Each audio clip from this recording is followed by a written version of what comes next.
La historia del diluvio no es una historia de agua, es una historia de olvido. Y en el instante en que lo entiendes, toda la narrativa, desde la primera gota de lluvia hasta la rama de olivo en el pico de la paloma, se reconfigura dentro de tu mente. Esto no es un mito sobre un castigo divino, es el mapa más antiguo y preciso que se haya dibujado jamás del proceso psicológico que debe ocurrir antes de cualquier renacimiento verdadero. Aquí es donde todo cambia. Durante miles de años nos han entregado una lectura superficial, un Dios enojado, un mundo corrupto, un reinicio global. Es una historia de cataclismo externo, pero esa interpretación cumple un propósito muy específico. Mantiene el poder y el significado fuera de ti. Convierte la historia en teología, en obediencia y castigo, en un evento histórico en el que crees o no crees. Los que se benefician de esa versión son todos los sistemas que quieren que busques la salvación hacia afuera, en una autoridad, en una doctrina, en lugar de hacia adentro, en el caos necesario de tu propia transformación. Hoy desarmamos eso. Volvemos al texto hebreo original, no con ojos religiosos, sino con la lente de la psicología profunda. Y lo que encontramos es que el diluvio no es un evento que le pasó a la humanidad. Es el evento que ocurre dentro de un ser humano cuando el viejo yo debe morir para que nazca el nuevo. Tu percepción de esta historia, y más importante, de tus propios ciclos de colapso y renovación, nunca volverá a ser la misma. Piénsalo un segundo. El mundo entero, ahogado. Cada pensamiento, cada hábito, cada estructura de la vida antigua, sumergida. Esta es la imagen central. Pero hemos estado mirando el agua, no lo que el agua representa. El agua es solo el medio. La verdadera historia es el arca. Y el arca no es un barco, es un contenedor psicológico. Y Noé no es un hombre, es un estado de conciencia. Nos han hecho leer un libro infantil cuando en nuestras manos teníamos el plano de la psique. Ahora, detente un segundo. Si lo que estás escuchando ha comenzado a mover algo dentro de ti, si la idea de que esta historia antigua te habla directamente a tu proceso interno, no a la historia antigua, está resonando, quédate. Aquí es donde eso continúa. Aquí es donde tiramos del hilo. Y todo el tapiz se deshace para convertirse en un mapa que puedes usar. La versión oficial que tenemos es producto de la traducción, la tradición y la agenda teológica. Esto es un proceso documentado. El texto hebreo del Génesis es escueto, críptico, casi algorítmico. No moraliza como lo hicieron las interpretaciones posteriores. Describe un proceso psicológico. Pero para cuando los traductores griegos de la Septuaginta trabajaron en él, y luego la Vulgata latina, y luego los comités de la King James, capas de cemento doctrinal habían sido vertidas sobre la arquitectura original. La historia fue aplanada hasta ser una simple fábula del bien y el mal. ¿Por qué? Porque una historia sobre un proceso humano interno y universal, de muerte y renacimiento, es incontrolable. Pone el lugar de la salvación en la psique del individuo. Pero, ¿una historia sobre un Dios externo que elimina a los malos? Esa sí requiere un intermediario, esa sí requiere una iglesia, esa sí requiere que le temas al juicio allá afuera, en lugar de entender la disolución necesaria aquí dentro. Ese es el problema. Debemos convertirnos en científicos forenses léxicos. Empezamos con la primera pista, la que abre el caso de par en par, el nombre Noé. En español es solo un nombre. En hebreo es una raíz, Noasha. Noaa. Viene de la raíz N, que significa descansar, asentarse, llegar al reposo. Pero no es un descanso pasivo, es el descanso que llega después de un trabajo inmenso. El asentamiento de algo turbulento es el punto de quietud. Ahora, mira el versículo justo antes de que Dios hable a Noé sobre el arca, Génesis 5:29. Lamec, el padre de Noé, le pone el nombre y dice, «Este nos aliviará de nuestra obra y del trabajo de nuestras manos a causa de la tierra que Jehová maldijo. Aliviará, consolará». La palabra hebrea es Naham, una raíz diferente, ¿verdad? N-Geostet-M. Significa consolar, confortar, suspirar profundamente. Pero aquí viene el primer giro sísmico. En hebreo, las raíces construidas alrededor de dos consonantes centrales a menudo son parte de una familia de raíces más grande, donde el significado vibra a través de sonidos relacionados. Eruditos como Chesenius y Brown Driver Briggs señalan una conexión profunda. El estado de No'ajoku, reposo, asentamiento, es el resultado psicológico del proceso de Naham, consuelo profundo, suspiro. Uno es el destino, el otro es el viaje.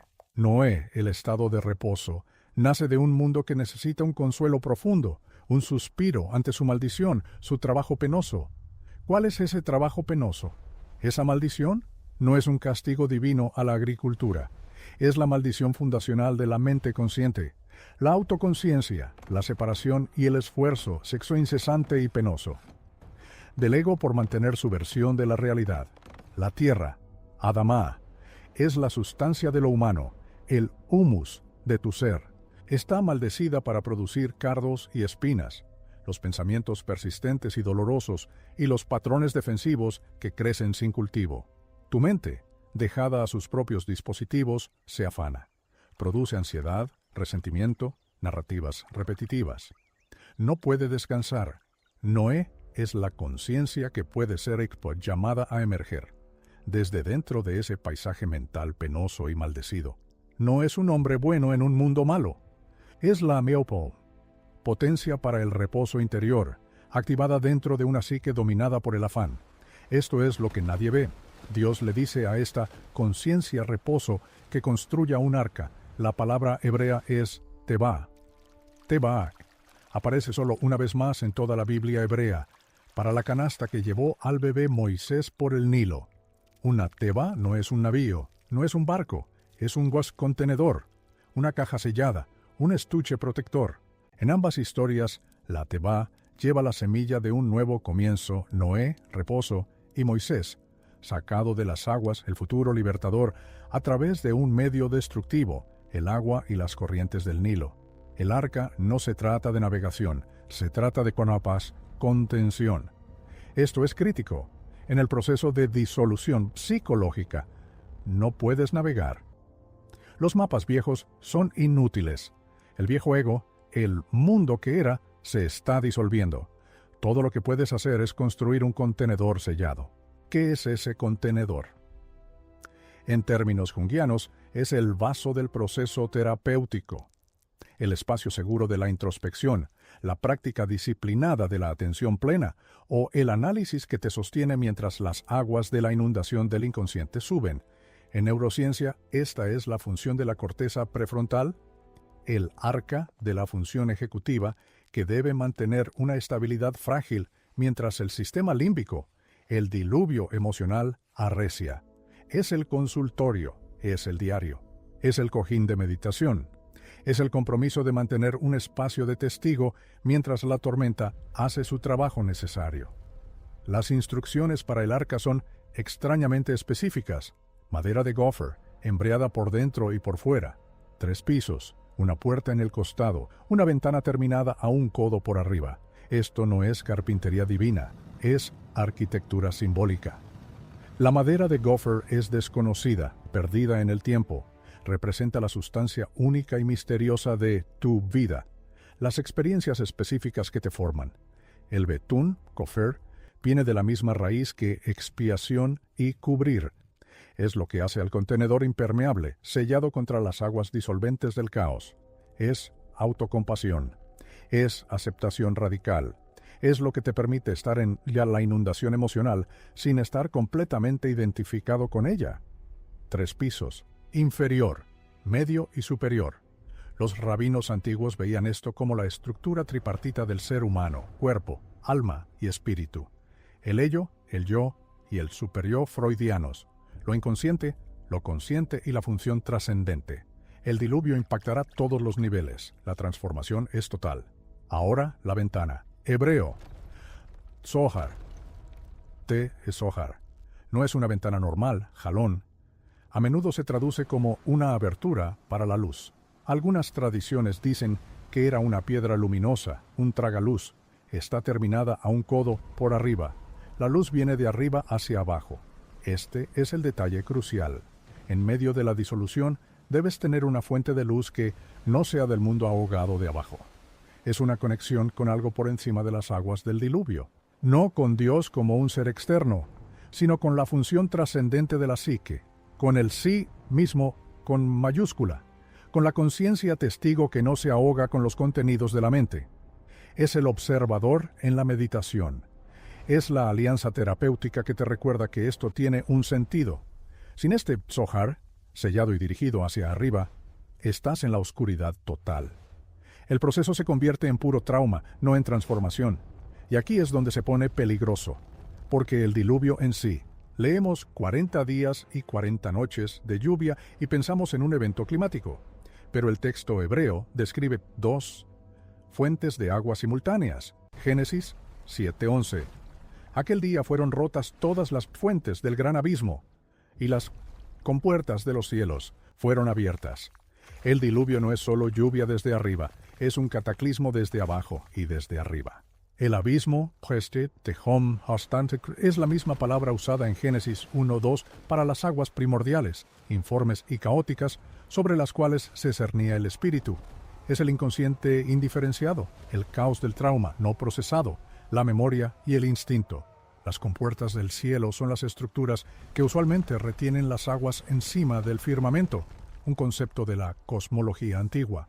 Esta es la afluencia de lo luminoso, el poder abrumador de la intuición trascendente, la experiencia espiritual o incluso la psicosis, realidades demasiado vastas para que el ego las contenga.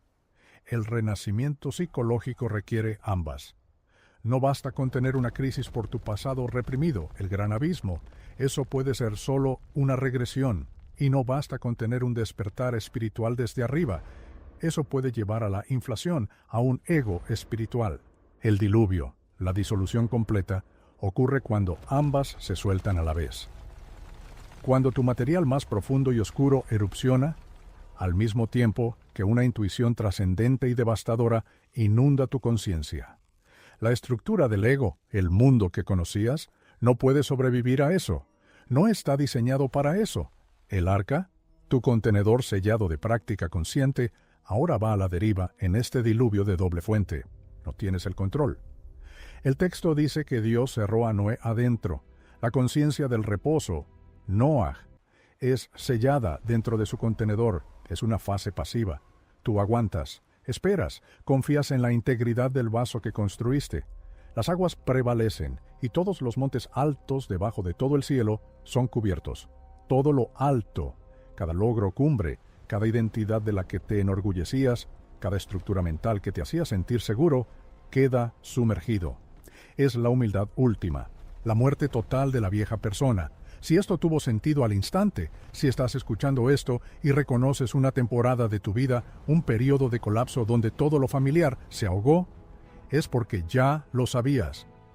Has vivido en el arca. Tú eres la persona para la que existe este canal.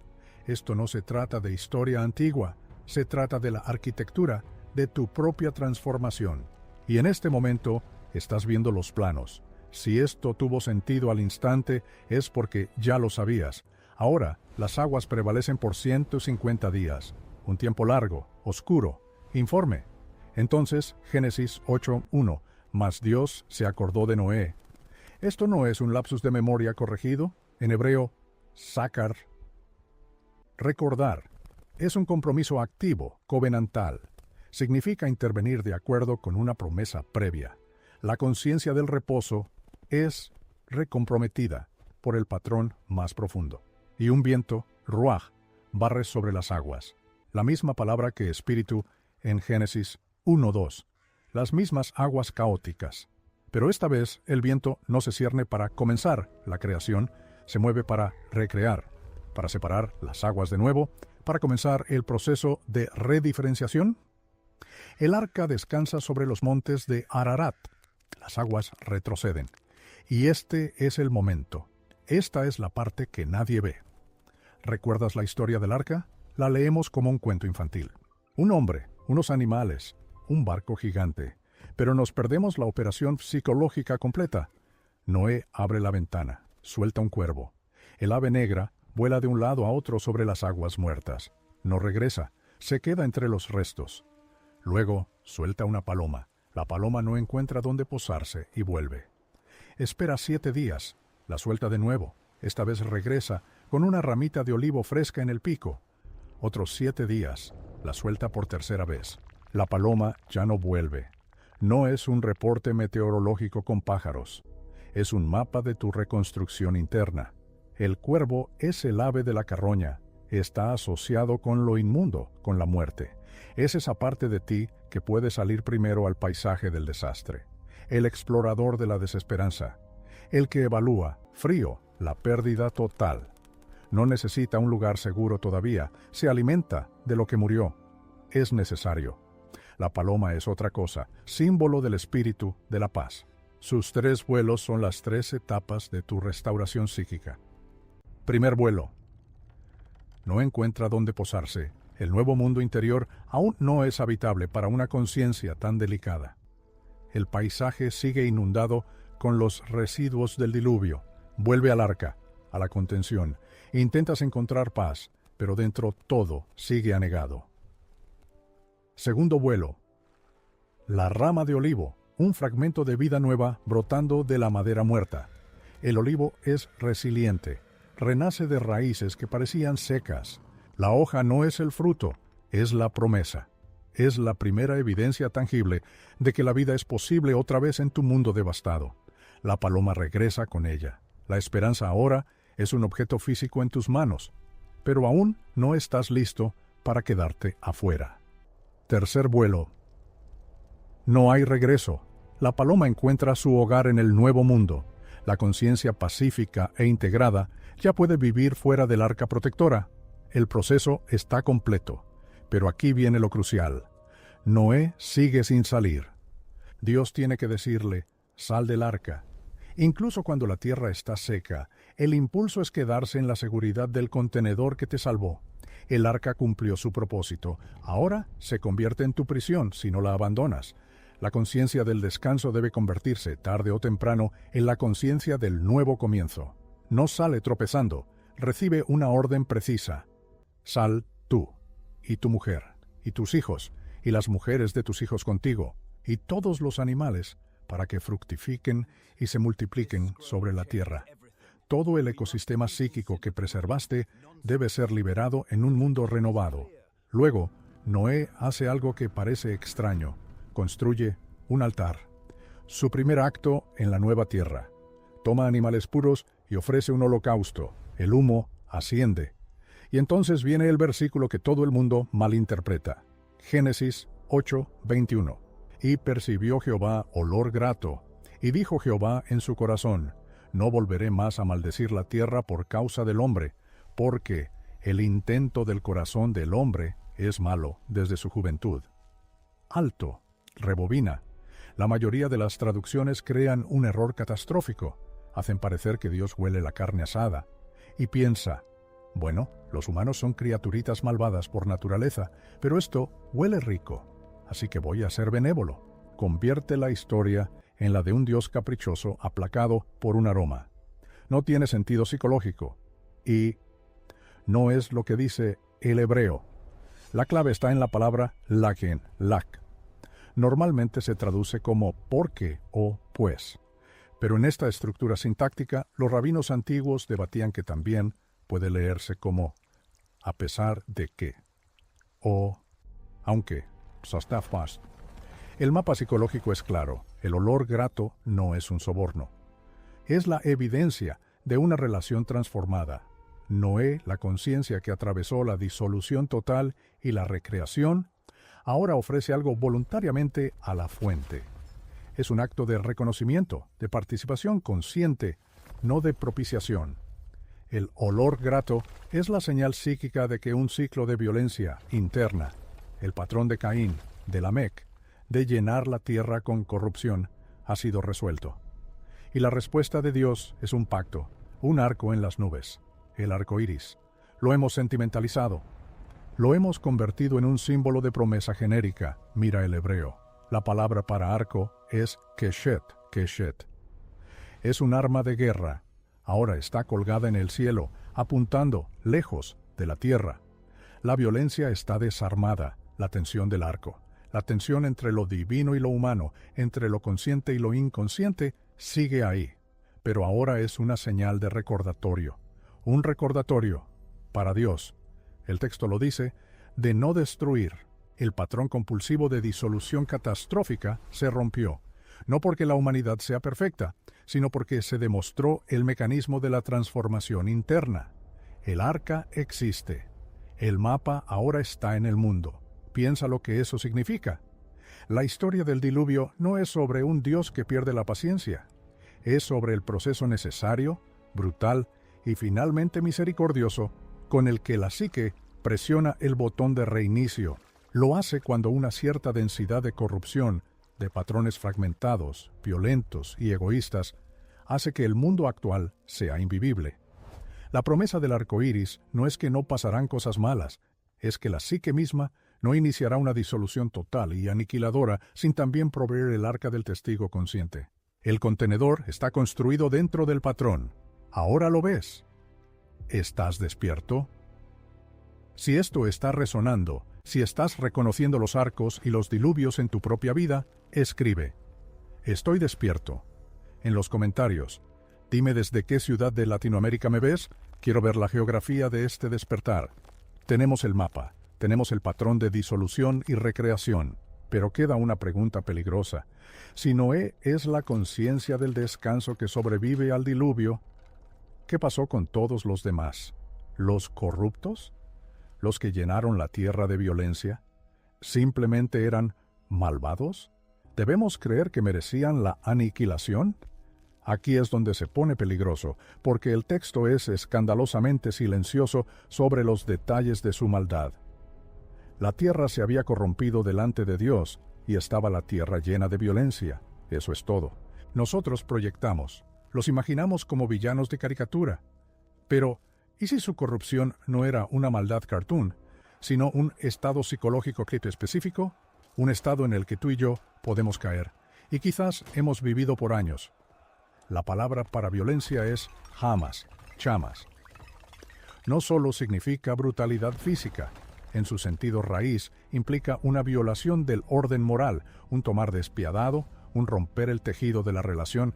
Es la energía psíquica de la explotación, usar a otro, usar el mundo o usarte a ti mismo como un mero objeto para consumo o gratificación del ego.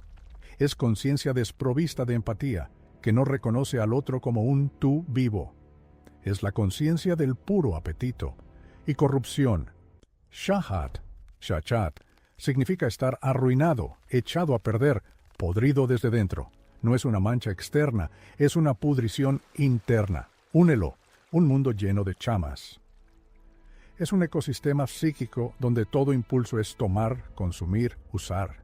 Donde las relaciones son transaccionales, donde la vida interior se comodifica, donde lo sagrado se vuelve profano por una ventaja momentánea. Es un mundo sin un arca, sin un contenedor sellado de interioridad, de descanso, de testigo. Es un mundo de puro, frenético, a ser externalizado. Ese mundo no puede sostenerse a sí mismo. Se convierte en un bucle de retroalimentación de trauma y retraumatización. Se convierte en un clima psíquico que es literalmente irrespirable. El diluvio, en esta lectura, no es un castigo infligido desde fuera. Es el colapso natural e inevitable de un sistema que ha cortado su conexión con sus propias profundidades y sus propias alturas. Ha bloqueado las fuentes del gran abismo, reprimió su sombra, y las ventanas de los cielos. Negó lo trascendente. Vive en una parodia plana y bidimensional de la realidad, y un sistema así tiene que colapsar. Es una ley de la psicología tan segura como la gravedad. El diluvio es ese colapso. Los demás no son una población externa de gente mala. Son cada parte de Tiiwes que opera en ese modo de chamas. Interés propio despiadado, violencia psíquica, corrupción interna. Esas partes no pueden sobrevivir al diluvio de la reintegración. No están selladas en el arca del testigo consciente. Están identificadas con el mundo plano y corrupto, y cuando ese mundo se disuelve, ellas se disuelven con él. Esta es la misericordia brutal de la psique. destruirá un patrón menor para salvar la posibilidad de uno mayor. ¿Alguna vez has sentido que una parte de ti murió en un periodo de colapso? ¿Una forma de ser? ¿Un conjunto de ambiciones? ¿Un patrón de relación que simplemente no pudo atravesar el diluvio? Eso era un chamas siendo limpiado. Esa era la tierra corrupta siendo cubierta. Esa es la familia de Noé, dentro de ti.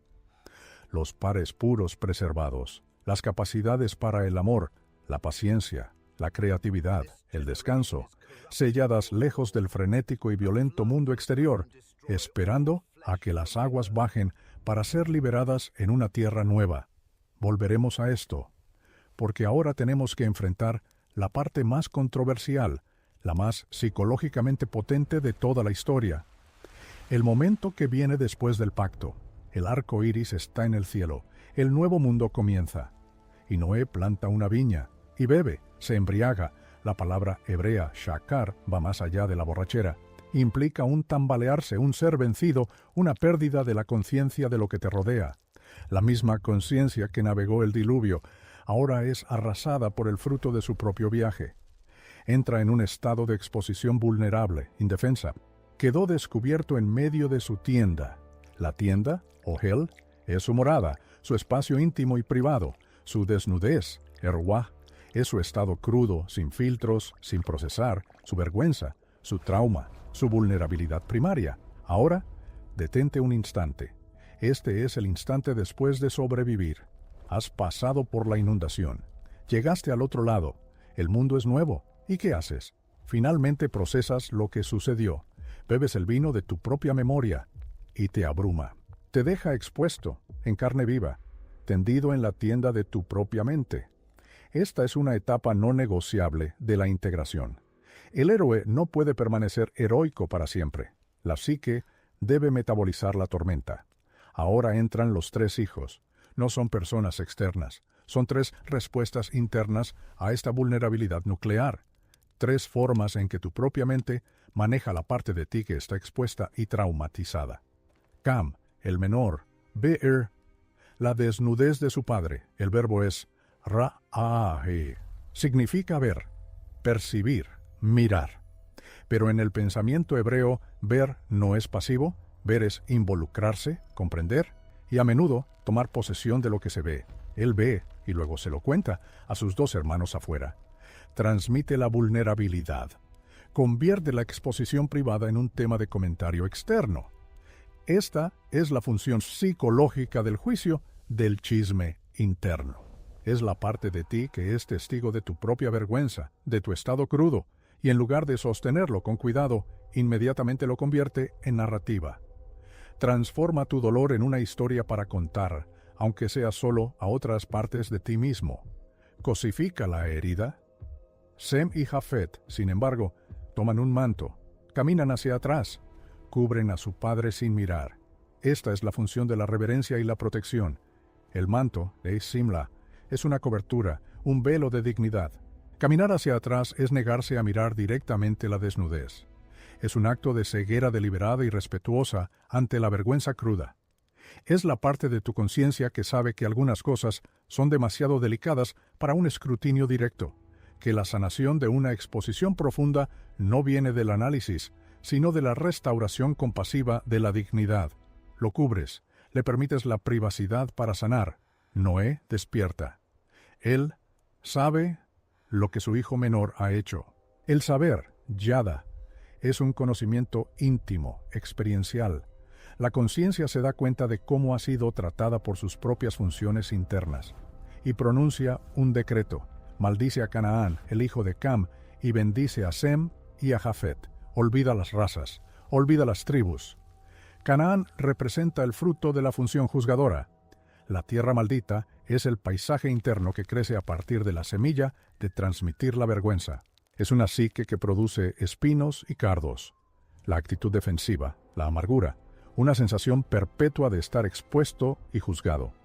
Es el siervo de siervos para sus hermanos, la parte de ti que está para siempre en servidumbre a la mente crítica y narrativa.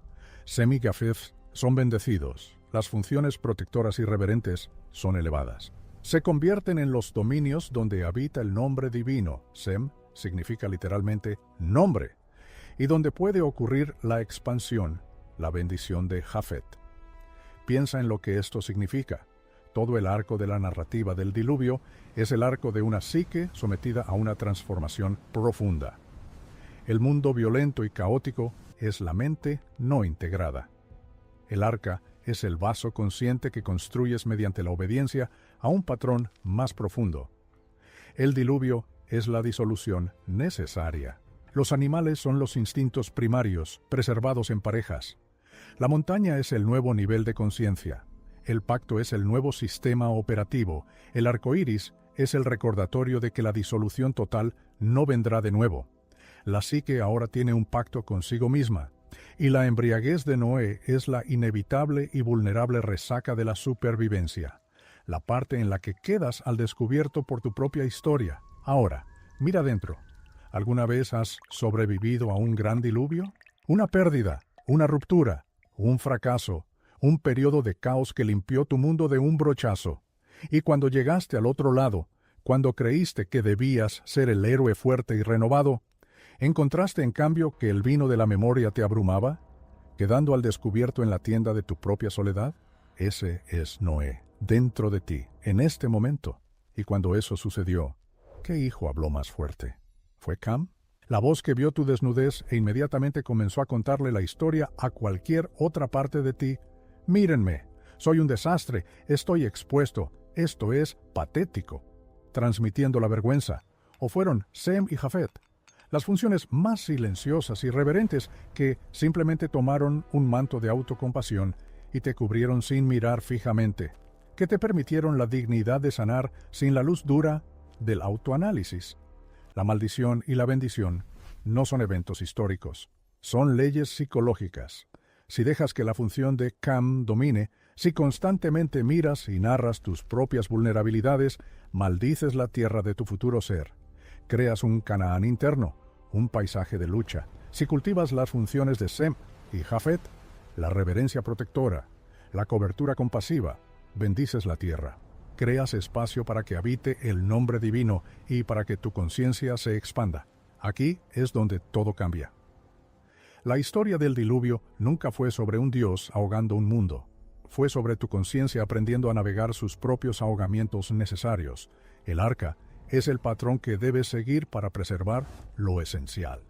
El pacto es la promesa que te haces a ti mismo de que no serás destruido por tus propias tormentas. Y la familia de Noé es el consejo interno que llevas dentro, con todas sus voces.